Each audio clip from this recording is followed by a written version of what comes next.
Bapak Ibu, Saudara yang dikasihi oleh Tuhan, salam sejahtera dalam Tuhan Yesus Kristus. Mari bersama-sama kita merenungkan kebenaran firman Tuhan dari surat 2 Timotius pasal 3 ayat 10 sampai ayat yang ke-15 yang saya beri tema berdiri teguh di masa-masa sulit. Saya akan membacakan untuk kita sekalian ayat-ayat ini. Demikian firman Tuhan. Tetapi engkau telah mengikuti ajaranku, cara hidupku, pendirianku, imanku, kesabaranku, kasihku, dan ketekunanku. Engkau telah ikut menderita penganiayaan dan sengsara seperti yang telah kuderita di Antiokhia dan di Ikonium dan di Listra. Semua penganiayaan itu kuderita dan Tuhan telah melepaskan aku daripadanya. Memang setiap orang yang mau hidup beribadah di dalam Kristus Yesus akan menderita aniaya. Sedangkan orang jahat dan penipu akan bertambah jahat.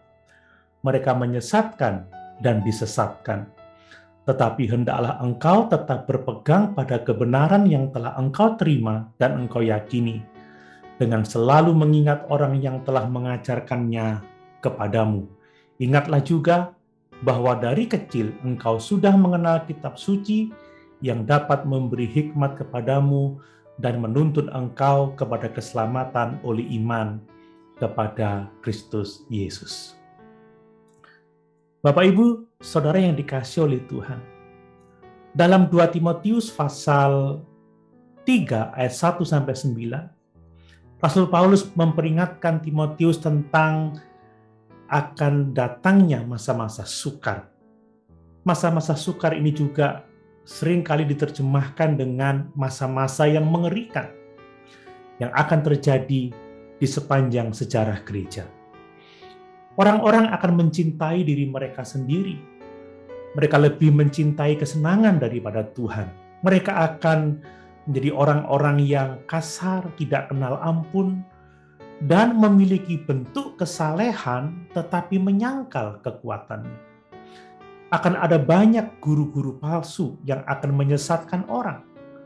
Sama seperti Paulus memperingatkan Timotius, Kristus juga memperingatkan murid-muridnya. Dalam Matius pasal 13, kita membaca di sana bahwa setan akan menanam lalang di antara gandum dan ragi dalam tepung. Gereja akan penuh dengan orang-orang percaya yang palsu dan doktrin-doktrin palsu. Karena kenyataan ini, banyak orang yang menjadi marah kepada Tuhan. Hatinya pahit, dan beberapa orang telah jatuh dari iman yang benar dan meninggalkan Kristus. Ini adalah kenyataan yang sangat penting untuk disadari, sehingga kita dapat terlindungi dari bahaya-bahaya yang saya sebutkan tadi, dan kita dapat bertahan di masa-masa sulit ini. Nah, bagaimana kita bisa berdiri di masa-masa sulit? Dalam ayat-ayat renungan kita ini, kita akan melihat setidaknya ada 4 prinsip tentang bagaimana kita dapat berdiri teguh di masa-masa sulit. Ini tidak hanya berlaku untuk masa-masa sulit di dalam gereja, tetapi juga pada saat-saat sulit yang kita alami dalam kehidupan kita sehari-hari. Nah, pada kesempatan ini mari kita melihat prinsip yang pertama, yaitu bahwa untuk dapat berdiri teguh di masa-masa sulit, kita harus mengingat atau memperhatikan atau melihat kepada orang-orang yang telah setia kepada Tuhan pada masa-masa sulit yang mereka hadapi. Dalam 2 Timotius 3 ayat 10-11 kita sudah membaca tadi, tetapi engkau telah mengikuti ajaranku, cara hidupku, pendirianku, imanku, kesabaranku, kasihku dan ketekunanku. Engkau telah ikut menderita penganiayaan dan sengsara seperti yang telah kuderita di Antiokhia dan di Ikonium dan di Listra.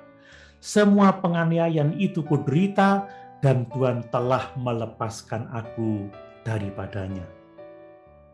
Setelah berbagi dengan Timotius tentang orang-orang fasik dan guru-guru palsu di gereja, Paulus mendorong Timotius dengan teladannya sendiri. Dia berkata, "Tetapi engkau telah mengikuti ajaranku, cara hidupku, pendirianku, imanku, kesabaranku, kasihku, dan ketekunanku." Ini juga dapat diterjemahkan bahwa kamu tahu semua tentang ajaranku. Kamu tahu tentang cara hidupku.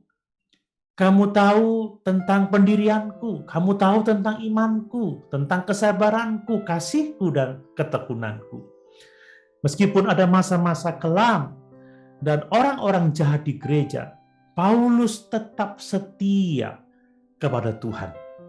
Dan hal itu diceritakannya untuk mendorong Timotius agar juga tetap berdiri teguh di masa-masa sulit yang dia hadapi. Demikian pula ketika Elia begitu tertekan dan tidak lagi ingin hidup, dia berseru kepada Tuhan, "Tuhan, tinggalkan aku seorang diri, biarkan saja aku mati." Namun Tuhan mengingatkan Nabi Elia bahwa ia telah memelihara orang-orang yang tidak akan tunduk kepada Baal. Dan Tuhan telah melakukan hal yang sama pada saat ini. Setan sering menggoda kita untuk merasa sendirian dan menjadi putus asa, tetapi sebenarnya tidak, karena Tuhan dengan setia memelihara orang-orang kudus-Nya. Bahkan di masa-masa kelam ini, kita perlu mengenali kebenaran ini supaya kita dapat berdiri teguh di tengah masa-masa sulit yang kita hadapi. Rasul Petrus mengatakan di dalam 1 Petrus pasal 5 ayat 8 dan 9, "Sadarlah dan berjaga-jagalah. Lawanmu si iblis berjalan keliling sama seperti singa yang mengaum-aum dan mencari orang yang dapat ditelannya. Lawanlah dia dengan iman yang teguh, sebab kamu tahu bahwa semua saudaramu di seluruh dunia menanggung penderitaan yang sama." Kita harus dapat melawan dan berdiri teguh menghadapi serangan setan, karena kita memiliki saudara, yaitu orang-orang percaya di seluruh dunia yang menanggung penderitaan yang sama dengan yang kita alami.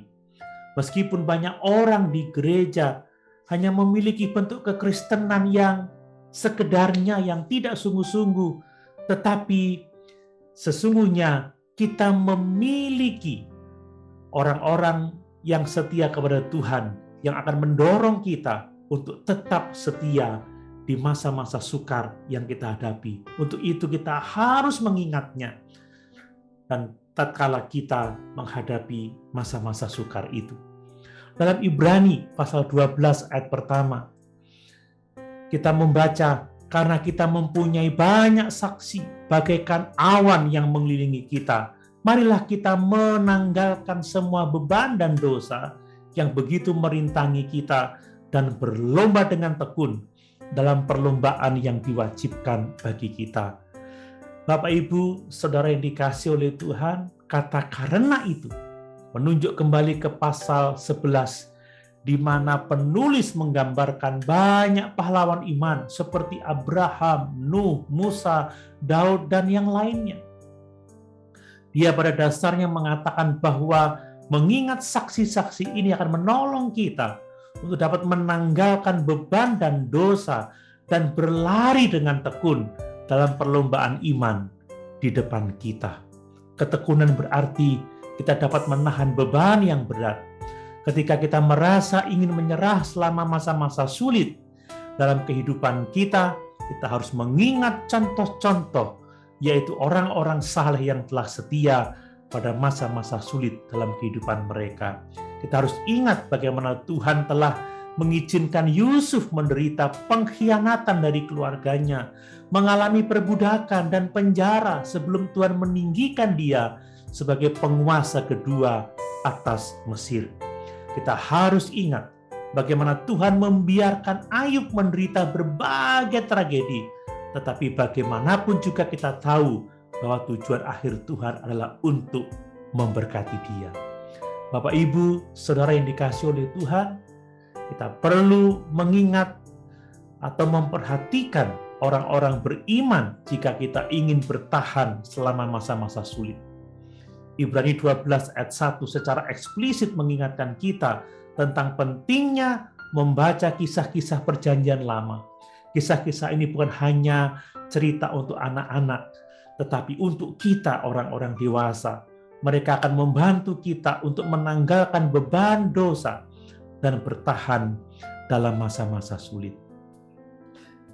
Kisah-kisah perjanjian lama juga mengingatkan kita untuk melihat orang-orang beriman yang ada di sekitar kita.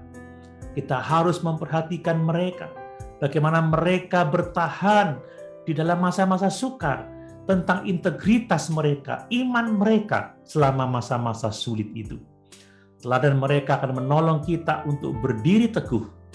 Seperti Timotius, kita perlu mengenal orang percaya yang setia secara dekat, sehingga kita dapat memperoleh kekuatan dari teladan mereka. Bapak, Ibu, Saudara yang dikasihi oleh Tuhan, siapa yang kita perhatikan, siapa yang kita lihat, siapa yang kita ingat saat kita menghadapi masa-masa sulit? Seringkali di saat-saat sulit itu, kita cenderung berfokus pada persoalan-persoalan masalah yang kita hadapi, yang tidak menguntungkan, atau kepada orang-orang yang tidak beriman dan tidak setia, yang hanya semakin membuat kita menjadi putus asa. Namun, kita harus fokus pada kesetiaan Tuhan dan orang-orang salehnya yang setia, agar kita dapat berdiri teguh di masa-masa sulit. Bapak, Ibu, Saudara yang dikasihi oleh Tuhan, mari di masa-masa sulit yang kita hadapi, kita mau mengingat, memperhatikan teladan orang-orang beriman ketika mereka melewati masa-masa sulit. Dengan memperhatikan kehidupan mereka, kesetiaan mereka, kita akan mendapat kekuatan untuk berdiri teguh di masa-masa sulit kita. Haleluya! Tuhan Yesus